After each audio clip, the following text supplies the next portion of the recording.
to assure the nation that the University of Education, WINIBA, and its governing council is committed to peace, stability, and the maintenance of law and order. Council's disciplinary decision on 3 senior members. According to the UEW statute says, Schedule G, the following shall be referred to as the disciplinary rules, and except as otherwise provided, shall apply to all staff of the university. 1. Any act done without reasonable excuse by a person to whom these rules apply, which amounts to a failure to perform in a proper manner any duty imposed on him as such, or which contravenes any regulations, instructions, or directives relating to the employees of the university, or which is otherwise prejudicial to the efficient function of the university, or tends to bring the university into disrepute, shall constitute a misconduct. It is a misconduct for an employee of the university to A, absent himself from duty without leave or reasonable excuse, be insubordinate, use without the consent of appropriate authority any property or facility of the university for purposes not connected with the work of the university and not within the scope of the responsibilities, or engages in any activity which is likely to bring the university into disrepute, and engage in any gainful employment outside the university without the consent of the Vice-Chancellor. Again, any staff who have been dismissed, suspended or demoted, or who have had their appointment terminated, were taken through due process of the law as established under Statute 36 and in accordance with Schedule G of our statute.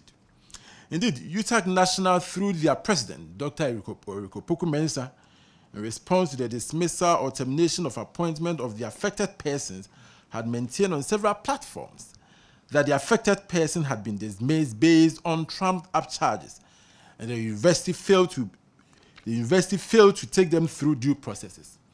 This position has also been trumpeted consistently by the dismissed staff, amplifying the position of some level of believability in the media. UTAG also went ahead and indicated that Dr. Frimpong Duku was dismissed because he had prevailed in the UTAG appeal court case against the university, and that the dismissal was hurriedly orchestrated one, done through an emergency council meeting to ensure that Dr. Duku will never be able to take back his UTAG presidency because the Vice-Chancellor knows what Dr. Duku was capable of doing, in quotes. These assertions are full of inaccuracies, outright lies and fabrications meant to disparage the governing council and create chaos and cause indiscipline on our campuses, a goal that UTAG has clearly achieved in the last few days. The following are some of the facts surrounding the disciplinary measures against the affected staff. In the case of Dr. Frimpong Duku, the timeline of his disciplinary action commenced on July 23, 2018, and ended with the submission of the disciplinary board letter to the acting Vice-Chancellor then on 28 August 2018. Dr. Duku was handed a letter inviting him to meet an investigative body on July 20, 2018. The disciplinary process is in 2 parts. Under the first part, the affected individual is summoned before an investigative body.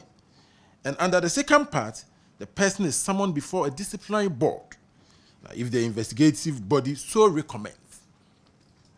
The timeline clearly indicates that the disciplinary action against Dr. Duku relative to the second part process commenced and ended about 5 months before he prevailed in his Court of Appeal case in January 2019. Dr. Duku appeared before the investigative committee set up to investigate his conduct and made submissions.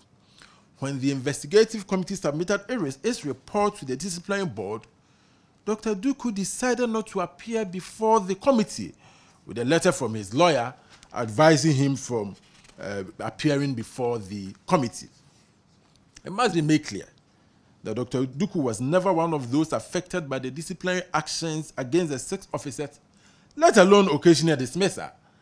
He led the applicant in the first case and exhibited courage by depositing to all the affidavits for and on behalf of the applicants, such as the Latin will say, voluntas non fit injuria.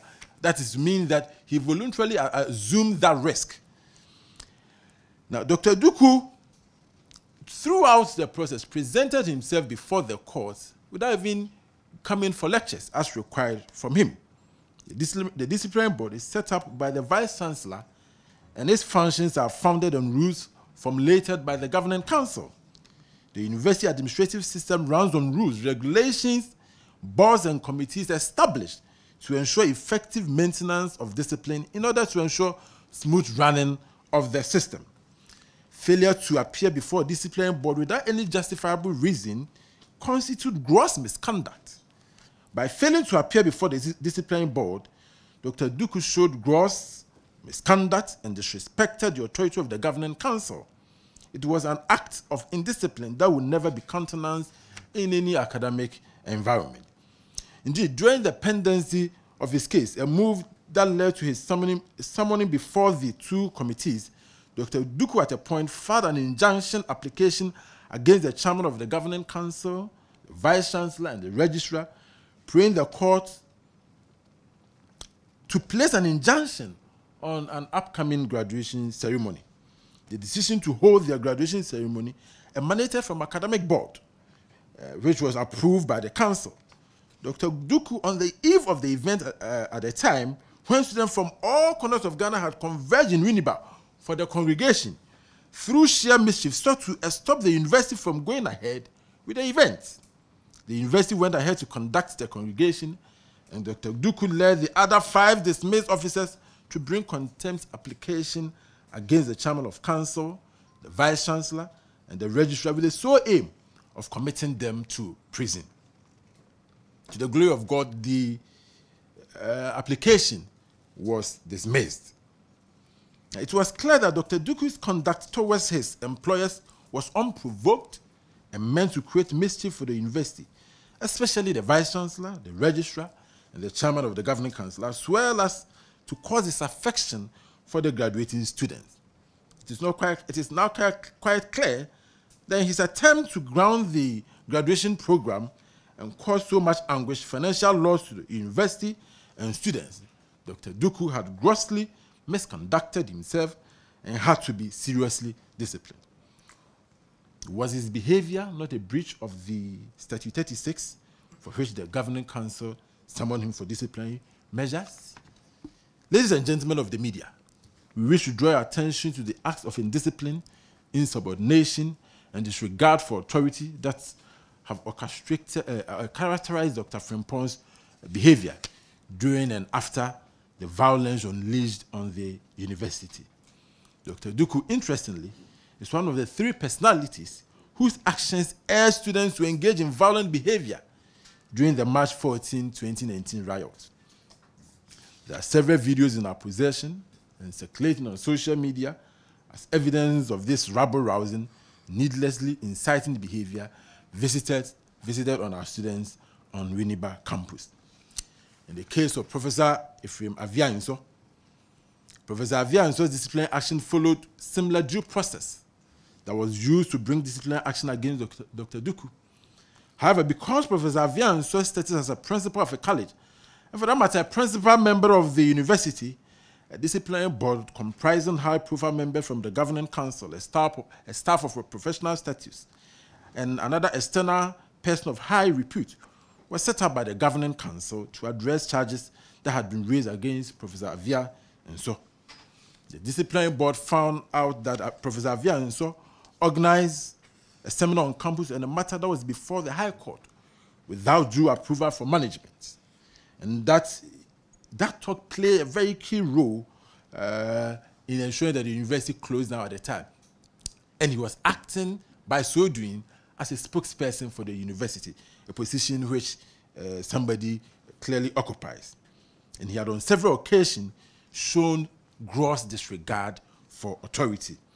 Again, this same professor had habitually absented himself from management meeting and duty as a principal of the college.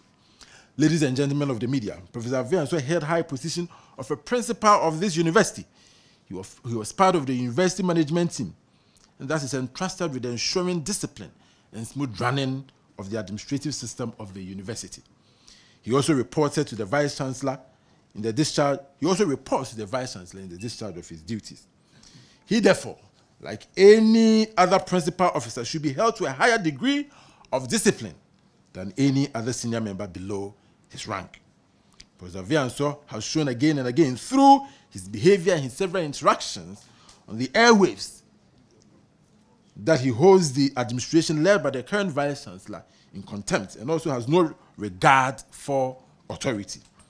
The disciplinary action taken against Professor Vianso was done in regard to due process, especially of his persistent errant behavior that is highly unbecoming of a principal officer and a senior member of the university.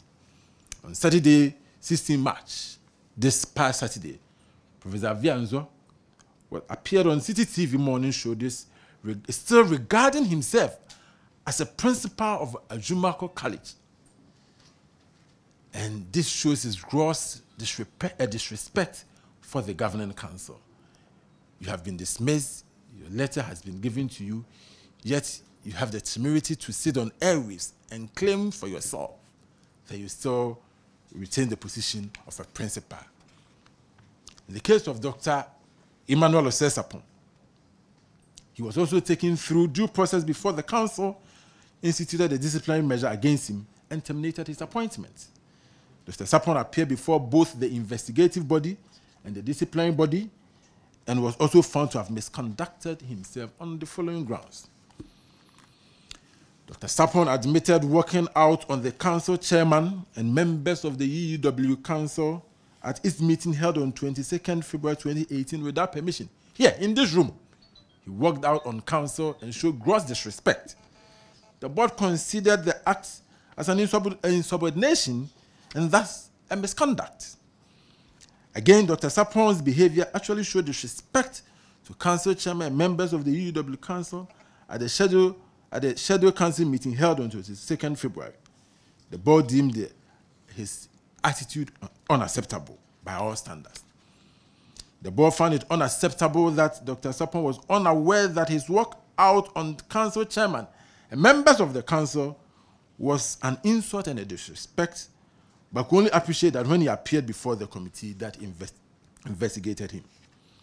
Dr. Sapon also cunningly orchestrated the posting of the letter inviting him before the disciplinary board to be circulated on social media, particularly on the UEW alumni WhatsApp page. And this was just to cause disaffection for the university management. Dr. Sapon's aberrant behavior has not ceased. He and others have been captured on video, urging the students on, inciting them to upscale the unruly behavior that led to the violence and destruction on campus. Now, when the Governing Council met on 7th March 2019, there were 4 senior members whom adverse findings had been made and on whom disciplinary measures were instituted. However, since UTAG and affected staff have misled the general public into believing that all dismissals, terminations of appointments, suspensions, and demotions instituted under the administration of the current Governing Council and the Vice Chancellor were done arbitrarily and without basis, represent some details of some of the disciplinary measures that have been instituted by the current council in the last few weeks for the general public and you members of the media to ward off the misinformation and misrepresentation that have occasioned the discussions of some of our disciplinary measures. One senior member holding a high administrative position has been disciplined for academic dishonesty and misconduct. The senior member was found culpable of charging students fees in order to support and write their thesis and projects for them. He will charge them, write theses for them, and submit it for marking. The disciplinary board found that the act had consistently happened over several years on the blind side of management. He was taken through the due process before council decision on him to demote him and suspend him from the university for 1 academic year.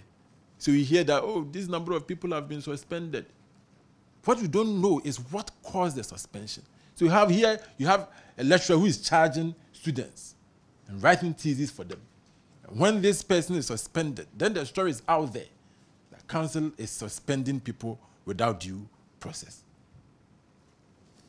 A second senior member was dismissed for submitting publications for promotion to senior lecturership that contain highly plagiarized information and materials in almost all the articles submitted. He was also taken through disciplinary process and was dismissed. Now, for any academic, plagiarism is the highest crime. If you are in the real world, it's like a murder. The highest crime in academic arena. And so if such a person is disciplined, now the story is out there that the university council is just out there dismissing people. We dismiss for cause. And nobody is dismissed without cause. 2 senior staff working in the finance section of the university were dismissed after investigation revealed that they had engaged in fraud, forgery, falsification of documents, and acts meant to cause financial loss to the university. In one case, an accounting officer forged and changed a claim on a prescription form. The amount was 67 cedis. He changed it to 3,942. So you can work out your percentages. 67 cedis. It turned out that he wanted the university to pay 3,942. This was not the only act that had previously been perpetrated by the said officer. One staff had a non-renewal appointment for breach of a service condition. So the exaggeration that 30 members of staff have been dismissed, suspended, or demoted under the current governing council is only meant to put us and the current management and administration in a negative light. Interestingly, it comes from our own senior members who know the facts and can attest to them. And so you can guess their motivation for doing that. Ladies and gentlemen of the media, the governing council strongly believes that an institution that undermines discipline in the system is sure to disintegrate and become ridiculed sooner rather than later. The council believes that discipline is the hub, the bedrock, the engine, the centerpiece of any effective administration. On matters of discipline, the governing council highly commends the level of discipline that the Vice-Chancellor, Reverend Father Professor Afubroni, has instituted in the administrative system of the university since his induction into office some 7 months ago, and also during the period he acted as the Vice-Chancellor. And Council, and I guess this is what we may want to quote, Council is in full support of the Vice-Chancellor and his administration. We affirm his tenure, and we urge him to continue the discipline that he's exacting on this campus. And we may want to refer to UTAG National's position on our disciplinary process. The Governing Council notes with disappointment a press statement in which UTAG, led by its president, Dr. Eric Opoku-Mensah, made several categorical but false statements against the Vice-Chancellor, and by implication, the Governing Council of the UEW. Dr. Eric Opoku-Mensah, in the said statement, also called on the Vice-Chancellor to immediately withdraw all letters of dismissals, suspensions, and demotions, and subsequently resign his office.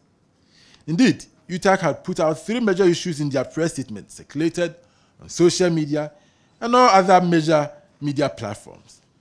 And these include 1, a call on the Vice-Chancellor to reinstate all staff affected by the disciplinary measures instituted by Council, an open and uncharacteristically subversive support for students to protest, an act that eventually became violent and led to the destruction of properties and injuries on campus, and a call on the Vice-Chancellor to honorably resign to save the university from further deterioration. This is coming from UTAG.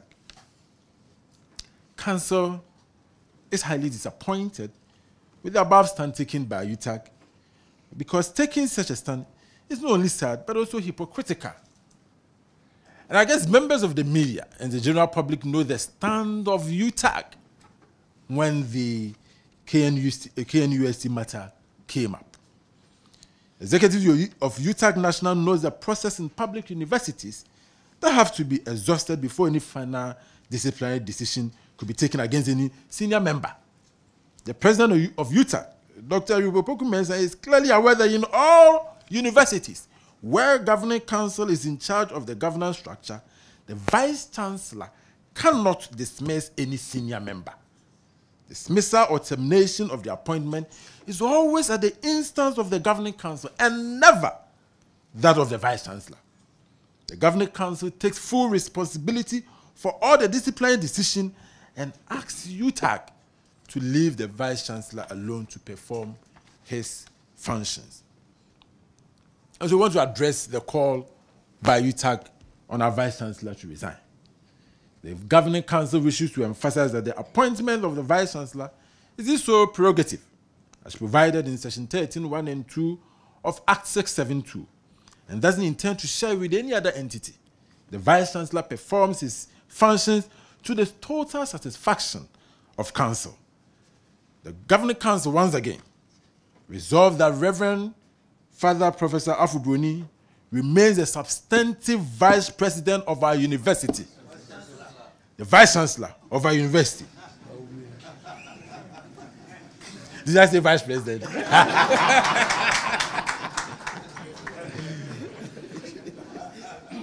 And it tells you how serious we are about protecting his position. He will fully be supported to carry out his mandate until the end of his tenure in 2021. We are fully in support of his administration and are proud of his success. In the past few months, he's struck a lot of success for which we are proud of. And so what's the way forward?